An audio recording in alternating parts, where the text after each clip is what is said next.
नमस्कार, good morning and welcome. मैं उर्मिला वर्मा स्वागत करती हूँ आप सभी का आपके अपने YouTube channel Sakir Pawar sir पर। हमने ज्योग्राफी का फर्स्ट लेक्चर कंप्लीट किया था। आज हम पढ़ेंगे ज्योग्राफी के सेकंड लेक्चर के बारे में, जिसमें हम भारत की अवस्थिति को कवर अप करेंगे। ठीक है, एक क्विक रिवीजन के लिए हम कुछ फैक्ट्स को यहाँ पर पढ़ेंगे।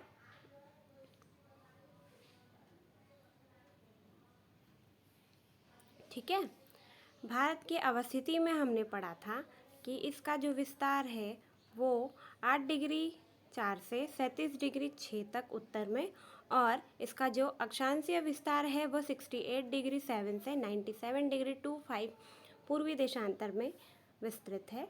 ठीक है, यहाँ पे हमने बात की थी भारत के पूर्व में बंगाल की खाड़ी है, पश्चिम में अरब सागर है, दक्षिण में हिंद महासागर है। भारत के क्षेत्रफल की अगर हम बात करें तो यहाँ पे 32,87,263 वर्ग किलोमीटर भारत का क्षेत्रफल हो जाता है। भारत विश्व का क्षेत्रफल की दृष्टि से रूस, कनाडा, चाइना, अमेरिका, ब्राज़ील और ऑस्ट्रेलिया के बाद 7वें नंबर पर आता है। और जनसंख्या की दृष्टि से अगर हम भारत की बात करते हैं तो चीन के बाद दूसरे नंबर पर हमारा भारत आता है। ठीक है, इसके बाद हमने देखा था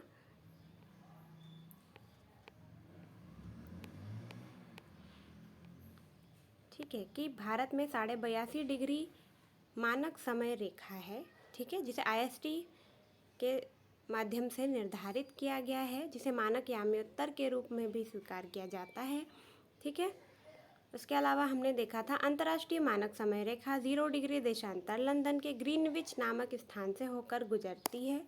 ठीक है, यहाँ पे हमने बात की थी 0 डिग्री जो देशांतर है वो 82.5 पूर्वी देशांतर के मध्य कितना डिस्टेंस पाया जाता है, 5 घंटे 30 मिनट का समय अंतराल या समय के बीच में अंतर पाया जाता है। क्यों? क्योंकि भारत की मानक समय रेखा 82.5 डिग्री जो पूर्वी देशांतर रेखा है वो ग्रीनविच समय से 5 घंटे 30 मिनट आगे है। इसीलिए यदि हम बात करते हैं भारत में शाम के 5:30 बज रहे हैं तो लंदन में दिन के 12 बजेंगे, तो बीच का डिफरेंस हमारा 5.5 घंटे का यहाँ पे कवर अप हो जाता है। भारतीय मानक समय रेखा में भारत के कितने राज्यों से होकर ये गुजरती है, तो 5 राज्यों से होकर गुजरती है। पहला है उत्तर प्रदेश, मध्य प्रदेश, छत्तीसगढ़, उड़ीसा और आंध्र प्रदेश। ठीक है, अब हम बात करते हैं, यहाँ तक हमने पढ़ा था। और इसके अलावा इम्पोर्टेंट फैक्ट्स थे हमारे कि हमारी जो कर्क रेखा है वो 8 राज्यों से होकर गुजरती है। ठीक है, तो यहाँ पे कौन कौन से थे? गुजरात, राजस्थान, मध्य प्रदेश, छत्तीसगढ़, झारखंड, पश्चिम बंगाल, त्रिपुरा और मिजोरम। ठीक है, ये सारे। नेक्स्ट आज हम बात करेंगे, हमारा जो नेक्स्ट लेक्चर है उसमें भारत की स्थलीय सीमाएं 7 देशों से, उत्तर में चीन तथा नेपाल। ठीक है, जो भारत के आउटर बाउंड्रीज के देश हैं, तो भारत की स्थलीय सीमा 7 देशों के साथ है।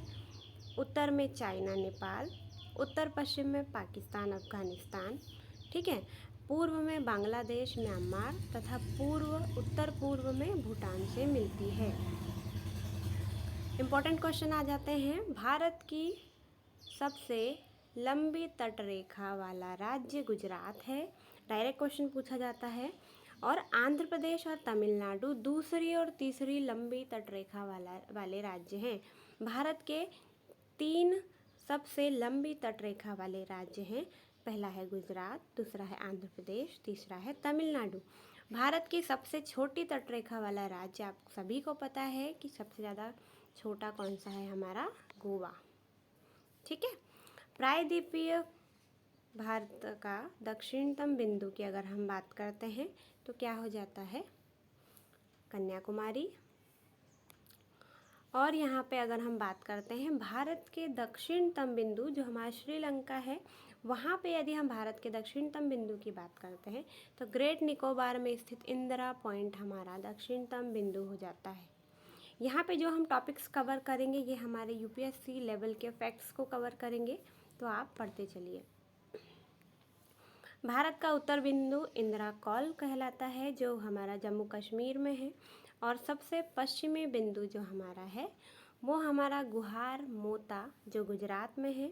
सबसे पूर्वी बिंदु की अगर हम बात करें तो कीबुथु अरुणाचल प्रदेश में है। ठीक है, नेक्स्ट क्वेश्चन की तरफ आगे बढ़ते हैं। भारत के 9 राज्य हैं जिसमें कर्नाटक, केरल, तमिलनाडु, आंध्र प्रदेश, उड़ीसा, पश्चिम बंगाल, गुजरात, महाराष्ट्र एंड गोवा है। ये ठीक है, ये हमारे क्या हैं, भारत के 9 राज्य हैं। और यहाँ पे 5 केंद्र शासित प्रदेश हैं जिनके नाम हैं, ठीक है, पुडुचेरी, लक्षद्वीप, अंडमान निकोबार द्वीप समूह, दादर और नगर हवेली, ठीक है, और दमन द्वीप। सीमाएं समुद्री तटरेखा, ये जो 5 केंद्र शासित प्रदेश हैं और ये हमारे जो 9 राज्य हैं, इन्हें हमने क्यों पढ़ा है, क्योंकि इनकी जो सीमाएं हैं वो समुद्री तटरेखा से लगी हुई हैं। ऐसा क्वेश्चन आएगा, भारत के कितने राज्यों की सीमा तटरेखा से लगी हुई है, तो कितने राज्यों की, 9 राज्यों की। भारत के कितने केंद्र शासित प्रदेश की सीमा समुद्रीय तटरेखा से लगी हुई है, तो कितने केंद्र शासित प्रदेश हैं, 5। ठीक है, भारतीय प्रायद्वीप का दक्षिणतम हिस्सा कैसा है, त्रिभुजाकार। ठीक है, महासागर पूर्व, ठीक है, यहाँ पे दक्षिण में क्या है, हिंद महासागर, पूर्व में है बंगाल की खाड़ी, पश्चिम में है अरब सागर। इसके अतिरिक्त भारतीय प्रायद्वीप के चारों ओर कुछ अन्य सक्रिय खाड़ियाँ भी पाई जाती हैं जो क्रीक और चैनल के नाम से जानी जाती हैं। इन सक्रिय खाड़ियों को क्रीक और चैनल कहा जाता है। नेक्स्ट बात करते हैं, गुजरात के दक्षिण में स्थित सकरे समुद्र को क्या कहा जाता है, खंबात की खाड़ी। जो गुजरात के दक्षिण में आपको एक एरिया मिलता है, 3 टाइप से ऐसा रहता है, ठीक है, तो इसको क्या कहा जाता है, खंबात की खाड़ी। गुजरात के दक्षिण में स्थित सकरे समुद्र को कच्छ की खाड़ी तथा भारत और श्रीलंका के मध्य, इंपॉर्टेंट क्वेश्चन हो जाता है, भारत और श्रीलंका के मध्य स्थित सकरे समुद्र को क्या कहा जाता है, मन्नार की खाड़ी। ठीक है, 2 द्वीपों के मध्य स्थित सकरे समुद्र को क्या कहा जाता है, चैनल। यदि 2 द्वीप हैं उसके बीच में कोई सकरा समुद्र है, छोटा सा हिस्सा समुद्र का पाया जाता है, उसे हम क्या कहते हैं, चैनल कहते हैं। ठीक है, भारत का उत्तरतम बिंदु इंदिरा कॉल है और दक्षिणतम बिंदु क्या है, ये हम पढ़ चुके हैं। अब देखिए, 31 अक्टूबर 2019 को जम्मू और कश्मीर राज्य से अलग करके एक नया केंद्र शासित राज्य क्या बनाया गया, लद्दाख। कब बनाया गया लद्दाख को, 31 अक्टूबर 2019 में, जिसकी सीमाएं चीन, अफ़गानिस्तान और पाकिस्तान से लगी हुई हैं। ठीक है, हमारा नया केंद्र शासित प्रदेश है लद्दाख, जो बनाया गया 31 अक्टूबर 2019 को। इसकी सीमाएं लगती हैं चाइना, अफ़गानिस्तान और पाकिस्तान के साथ। ठीक है, भारत तथा पड़ोसी देशों के साथ भी कुछ सीमाएं हैं जो डायरेक्ट आपसे क्वेश्चन के रूप में पूछ ली जाती हैं। पहली है आपकी डूरंड रेखा। डूरंड रेखा वर्तमान में पाकिस्तान और अफ़गानिस्तान के मध्य स्थित सीमा रेखा है। आज़ादी से पहले जब भारत का विभाजन नहीं हुआ था, तब ब्रिटिश भारत और अफ़गानिस्तान की सीमा रेखा को क्या कहा गया था, डूरंड रेखा। ठीक है, मैकमोहन रेखा कहाँ है, चीन और अरुणाचल प्रदेश के साथ जो सीमा बनती है उसे मैकमोहन रेखा कहते हैं, चीन और अरुणाचल प्रदेश के साथ। इसका निर्धारण 1914 में हेनरी मैकमोहन ने किया था, शिमला समझौते के दौरान। जब से इसे क्या कहा जाता है, मैकमोहन रेखा। नेक्स्ट है, पूरे भारत और चीन के साथ लगने वाले रेखा को क्या कहा जाता है, मैकमोहन रेखा नहीं कहा जा सकता। ठीक है, पूरी जो हमारी भारत और चीन के साथ लगने वाली जो रेखा है, उस पूरी रेखा को मैकमोहन रेखा नहीं कहा जाएगा, उसके कुछ हिस्से को कहा जाएगा। ठीक है, रेड क्लिफ लाइन की बात करते हैं। भारत और पाकिस्तान की सीमा उत्तर दक्षिण की ओर है, ठीक है, उत्तर और दक्षिण की ओर है। रेड क्लिफ लाइन का निर्धारण सर रेडक्लिफ ने किया था 15 अगस्त 1947 को। क्यों किया था? भारत और पाकिस्तान के मध्य, बताने के लिए कि भारत पाकिस्तान के मध्य रेड क्लिफ लाइन पाई जाती है। भारत और इसको स्पर्श करने वाले कुछ देश पढ़ लेते हैं। चाइना की अगर हम बात करते हैं तो लद्दाख। आप भारत का मैप इतने अच्छे से पढ़ लीजिए ताकि उसका वो मैप आपके माइंड में फिट हो जाए। जैसे ही हम किसी लोकेशन की बात करते हैं आपके माइंड में वो चीज़ें क्लिक होना चाहिए, तभी आपको ये क्लास समझ आएगी। या फिर आप मैप को अपने सामने रखिए, देन इस क्लास को फिर आप पढ़िएगा, ठीक है। चाइना की अगर हम बात करते हैं तो कौन कौन सा क्षेत्र है? लद्दाख, जम्मू कश्मीर। उत्तरी क्षेत्र की बात करते हैं हम यहाँ। हिमाचल प्रदेश, उत्तराखंड, सिक्किम और अरुणाचल प्रदेश की सीमाएं कहाँ लगती हैं? चाइना में। म्यांमार की हम अगर बात करें पूर्वी क्षेत्र में आता है, ठीक है। ये क्या है? हमारे हिमालय का एक हिस्सा है, ठीक है, जिसे क्या कहा जाता है? अराकानी उमा भी कहा जाता है। अब यहाँ पे बात करते हैं म्यांमार की, तो अरुणाचल प्रदेश, नागालैंड, मणिपुर और मिजोरम किसे टच करते हैं? म्यांमार को। बांग्लादेश की बात करते हैं, मिजोरम, त्रिपुरा, असम, मेघालय और पश्चिम बंगाल ये जो इतने भी क्षेत्र हैं ये बांग्लादेश की सीमा को टच करते हैं। नेपाल की अगर हम बात करें, उत्तराखंड, उत्तर प्रदेश, बिहार और पश्चिम बंगाल जो है वो नेपाल की सीमा को टच करते हैं। भूटान की अगर हम बात करते हैं तो यहाँ पर सिक्किम, पश्चिम बंगाल और असम, अरुणाचल प्रदेश भूटान की सीमा को टच करते हैं। भारत के पड़ोसी देशों से घिरे हुए भारत के कुछ राज्य हैं। सिक्किम जो है नेपाल, चीन और भूटान से घिरा हुआ है। अगर आप सिक्किम का लोकेशन देखेंगे तो इसके ऊपर नेपाल, उसके साइड में चाइना और इसके पूर्वी क्षेत्र में भूटान है। तो इन तीनों से घिरा हुआ हमारा है सिक्किम, ठीक है। भारत के राज्यों में क्षेत्रफल की दृष्टि से 5 सबसे बड़े राज्य हैं जो आपको पता होना चाहिए। इसमें क्या क्या है? राजस्थान है हमारा पहला, फिर है क्षेत्रफल की दृष्टि से मध्य प्रदेश, महाराष्ट्र, उत्तर प्रदेश और आंध्र प्रदेश। तेलंगाना राज्य के इस गठन से पूर्व आंध्र प्रदेश क्षेत्रफल की दृष्टि से देश का चौथा सबसे बड़ा राज्य था, ठीक है। चौथे नंबर पर क्या था? आंध्र प्रदेश। लेकिन अभी हो गया है राजस्थान, मध्य प्रदेश, महाराष्ट्र और चौथे नंबर पे आपका हो गया है उत्तर प्रदेश। आंध्र प्रदेश आपका 5वें नंबर पर शिफ्ट हो गया है, ठीक है। ये अपडेट आपको पता होनी चाहिए। क्षेत्रफल की दृष्टि से भारत का सबसे छोटा राज्य हमने पढ़ा था गोवा। जनसंख्या की दृष्टि से भारत का सबसे छोटा राज्य हमने पढ़ा था सिक्किम। राज्य और केंद्र शासित प्रदेशों में क्षेत्रफल की दृष्टि से भारत का सबसे छोटा राज्य है लक्षद्वीप। किसमें? केंद्र शासित प्रदेशों में भारत का सबसे छोटा राज्य है लक्षद्वीप, ठीक है। सबसे ज़्यादा राज्यों से सीमा बनाने वाला भारत का राज्य उत्तर प्रदेश है। सबसे ज़्यादा राज्यों से सीमा कौन बनाता है? उत्तर प्रदेश। भारत के 8 राज्यों एवं एक केंद्र शासित प्रदेश के साथ सीमा बनाता है, ठीक है। जो उत्तर प्रदेश है वो 8 राज्य और एक केंद्र शासित प्रदेश के साथ सीमा बनाता है। इसके अलावा बात करें उत्तराखंड, हिमाचल प्रदेश, हरियाणा, राजस्थान, मध्य प्रदेश, छत्तीसगढ़, झारखंड, बिहार और केंद्र शासित प्रदेश कौन सा है जो यूपी की सीमा को टच करता है? नई दिल्ली, ठीक है। ये क्वेश्चन भी आपसे पूछा जा सकता है, ठीक है। अब बात करते हैं केंद्र शासित प्रदेशों से संबंधित महत्वपूर्ण कुछ फैक्ट्स हैं। चंडीगढ़ न केवल केंद्र शासित प्रदेश है बल्कि पंजाब और हरियाणा की राजधानी भी है।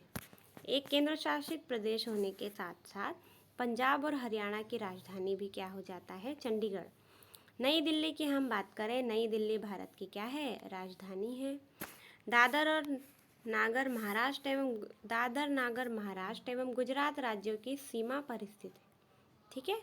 जो दादर नागर हवेली है ये महाराष्ट्र और गुजरात के राज्यों की सीमा पर स्थित है।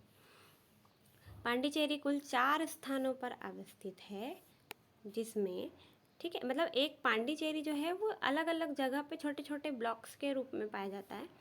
माहे जो है केरल में है, पांडिचेरी एवं कराईकल आपका तमिलनाडु में है, यनम आपका आंध्र प्रदेश में है। ठीक है, तो भारत के मुख्य भूमि के अतिरिक्त 2 द्वीप समूह बंगाल की खाड़ी में, अंडमान निकोबार द्वीप तथा अरब सागर में लक्षद्वीप हमारे देश के ही भाग हैं। ठीक है, इसके अलावा ग्रेट निकोबार स्थित इंदिरा पॉइंट को पिग्मेलियन के नाम से भी जाना जाता है। क्वेश्चन आता है एग्जाम में, पिग्मेलियन के नाम से किसे जाना जाता है? तो ग्रेट निकोबार स्थित इंदिरा पॉइंट को। ठीक है, ये आपको पता होना चाहिए। भारतीय महाद्वीप के दक्षिणतम बिंदु कन्याकुमारी को केप ऑफ कोमोरिन भी कहा जाता है। तो भारत महाद्वीप का जो दक्षिणतम बिंदु है उसे क्या कहा जाता है? Cap of Comorin. भारत का पूर्वोत्तर राज्य त्रिपुरा बांग्लादेश से 3 तरफ से घिरा हुआ है। क्वेश्चन आता है बांग्लादेश को जो 3 तरफ से घिरा हुआ है, ठीक है, तो भारत का ऐसा पूर्वोत्तर राज्य कौन सा है? त्रिपुरा। श्रीलंका भारत से पाक जल मरुंडल द्वारा पृथक होता है। मैप में आप देखेंगे तो श्रीलंका भारत के बीच में एक पाक जल मरुंडल है जहाँ पे जलीय क्षेत्र पाया जाता है और ये भारत और श्रीलंका के बीच का क्षेत्र है। ठीक है, समुद्र पार भारत का सर्वाधिक निकटतम देश कौन सा है? श्रीलंका, जो आपने रामायण में बहुत ज़्यादा पढ़ा है इसे। जो पाक जल मरुंडल द्वारा भारतीय भूभाग तमिलनाडु से पृथक होता है, यह बंगाल की खाड़ी को गल्फ ऑफ मन्नार से जोड़ता है। अब ये वाला जो क्षेत्र है जो श्रीलंका के बीच का, ये बंगाल की खाड़ी को किससे जोड़ता है? गल्फ ऑफ मन्नार से जोड़ता है। इसका नामकरण मद्रास प्रेसिडेंसी के गवर्नर रॉबर्ट पार्क ने 1755 से 63 के नाम पर किया गया है। ठीक है, जो बंगाल की खाड़ी को गल्फ ऑफ मन्नार से जोड़ता है और इसका नामकरण मद्रास प्रेसिडेंसी के गवर्नर के नाम पर है, ये आपको पता होना चाहिए। ठीक है, पाक जल मरुंडल के बारे में यहाँ पे बात हो रही है। कुछ इम्पोर्टेंट फैक्ट्स हैं। 0 डिग्री देशांतर आपकी लंदन के ग्रीनविच से गुजरती है। भारतीय मानक समय रेखा आपकी 82.5 डिग्री है। ग्रीनविच का औसत समय है GMT से 5 घंटे 30 मिनट आगे। ठीक है, भारत में 12 बजे है तो लंदन में 5:30 बजेगी, या फिर इसका अपोजिट भी आप कर सकते हैं। झारखंड की राजधानी रांची कर्क रेखा पर स्थित है। बहुत इंपॉर्टेंट फैक्ट है। यहाँ पे ये कर्क रेखा 23.5 डिग्री उत्तरी अक्षांशीय रेखा है और झारखंड की राजधानी रांची कर्क रेखा पर स्थित है। इसके अलावा 2 प्रमुख शहर हैं जो गुजरात की राजधानी गांधीनगर और मध्य प्रदेश की राजधानी भोपाल भी कर्क रेखा के दक्षिण में समीप स्थित हैं। कौन कौन से क्षेत्र? झारखंड की राजधानी रांची, गुजरात की राजधानी गांधीनगर, मध्य प्रदेश की राजधानी भोपाल, ये तीनों क्षेत्र कर्क रेखा पर स्थित है। ग्रेट निकोबार स्थित इंदिरा पॉइंट को पिग्मेलियन पॉइंट के नाम से जाना जाता है। भारतीय महाद्वीप के दक्षिणतम बिंदु कन्याकुमारी को केप ऑफ कैमोरीन भी कहा जाता है। ठीक है, तो यहाँ पे भारत की अवस्थिति आपकी होती है कंप्लीट और यहाँ पे सारे फैक्ट्स आपके कवर अप हुए हैं। चाहे आप UPSC की तैयारी कर रहे हो, चाहे आप PCS या किसी वनडे एग्ज़ाम्स की प्रिपरेशन कर रहे हो, इंडियन ज्योग्राफी में इससे बाहर क्वेश्चंस नहीं जाएंगे। ठीक है, तो आपसे रिक्वेस्ट है पढ़ते रहिए। धीरे धीरे हम ज्योग्राफी के लेक्चर्स भी ऐसे ही कंटिन्यू करेंगे ताकि आपके करंट अफेयर्स के साथ आपका ज्योग्राफी भी धीरे धीरे फिनिश हो। सो बने रहिए, पढ़ते रहिए उर्मिला वर्मा के साथ Sakir Pawar sir YouTube channel पे। और कोई डाउट है तो आप कमेंट में पूछ सकते हैं। Thank you for watching and please share and subscribe geography classes.